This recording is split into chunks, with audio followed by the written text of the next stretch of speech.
నేను కండ్లకుంట విలేజ్లో టీడీపీ అభిమానిగా ఉండటమే నేరమన్నట్టు నాకు ఇష్టం వచ్చిన డాక్టర్ బాబాసాహెబ్ అంబేద్కర్ గారు రచించిన రాజ్యాంగం కల్పించిన స్వేచ్ఛను వినియోగించుకుంటూ ఉన్నత చదువులు చదువుకొని టీడీపీ అభిమానిగా ఉండి నేను అక్కడ ఆ పార్టీకి ఏజెంట్గా కూర్చోవడం జరిగింది.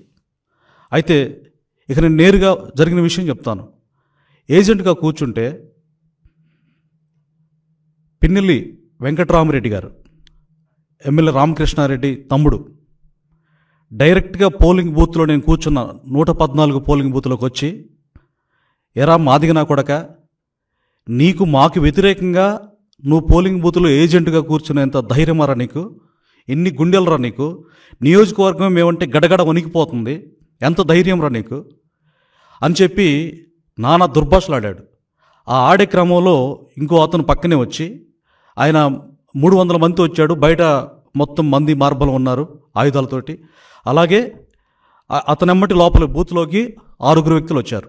ఆ 6 వ్యక్తుల్లో ప్రధానంగా దేశిరెడ్డి నాసరెడ్డి అనే ఒకడు నన్ను, అరే నా కొడక, నిన్నే అనేది వినిపిస్తుందా, నీకు అర్థమవుతుందా, ఈరోజు సాయంత్రం 5 గంటల లోపు నీ డెడ్ బాడీ ఉంటుంది, నీకే ఇక నువ్వు పోలింగ్ బూత్ వదిలిపెట్టి వెళ్ళే ప్రసక్తే లేదు, నీ శవమే వెళ్ళొద్ది, 5 గంటల లోపు నిన్ను చంపి ఏట్లో పడేస్తాను నా కొడక అని చెప్పి నానా భాషలు తిట్టారు.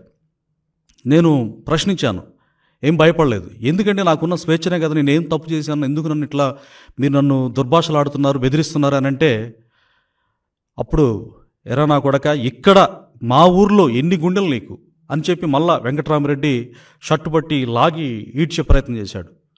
నేను మళ్ళీ వెంటనే విదిలించుకొని ఎమ్మటే అక్కడ కూర్చొని, తర్వాత అక్కడ వెబ్కాస్టింగ్ జరుగుతుంది, సమస్యాత్మకమైన ప్లేసుల్లో వెబ్కాస్టింగ్ జరుగుతుంది, అక్కడ నా ఆవేదన చెప్దాం, పోలింగ్ అధికారులు వింటారు, తర్వాత వీడియో ఫుటేజ్ తెలిసిపోతుందని చెప్పేసి కెమెరా దగ్గరికి వెళ్తే అక్కడ ఫస్ట్ నుంచి పవర్ లేదు, వెబ్కాస్టింగ్ పనిచేయట్లేదు.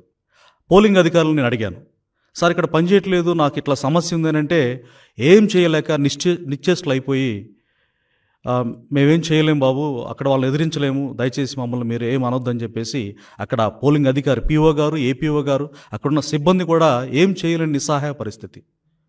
సో తర్వాత నేను అట్లా బెదిరించి అంత చేసిన తర్వాత నా కొడక నీ అంత చూస్తామని చెప్పేసి మరలా నా కుటుంబం దగ్గరికి వెళ్ళారు. కొట్టారు సార్. బయటికి తెచ్చిన తర్వాత ఆయుధాలు ఏమన్నా వాళ్ళ చేతులు దాంతో కొట్టారా? వాళ్ళు ఆయుధాలు అంటే రాడ్లు, కర్రలు ఉన్నాయి సార్, మిగతా మారణ ఆయుధాలు కూడా గోడ పక్కన ఉన్నాయి.